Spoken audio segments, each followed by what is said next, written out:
Naiinis ka na ba sa mga hindi mo kilalang numbers na tumatawag sa cellphone mo? Minsan ay iba't ibang country code pa. Ang mobile number natin ay nakukuha nila through online mismo.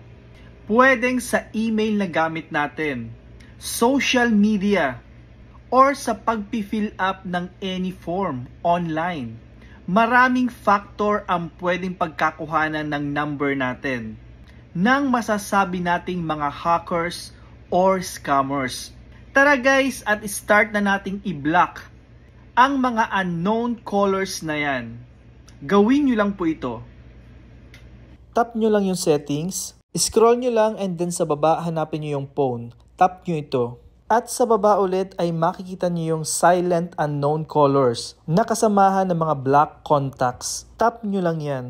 Kailangan lang na ma-turn on natin ito para automatic na isa-silent or hindi makakapasok ang mga incoming calls ng mga hindi kilalang numbers or hindi nakasave na numbers sa phone contacts natin. Email or messages at direkta po itong matatransfer sa voicemail mismo. Paki-check po ng phone ninyo kung ganito din po ang settings dahil sa iPhone ko po ito ginawa. At kung iba po ang nasa settings ninyo ay ituturo ko po sa sunod kung paano ito gawin sa Android naman. That's it!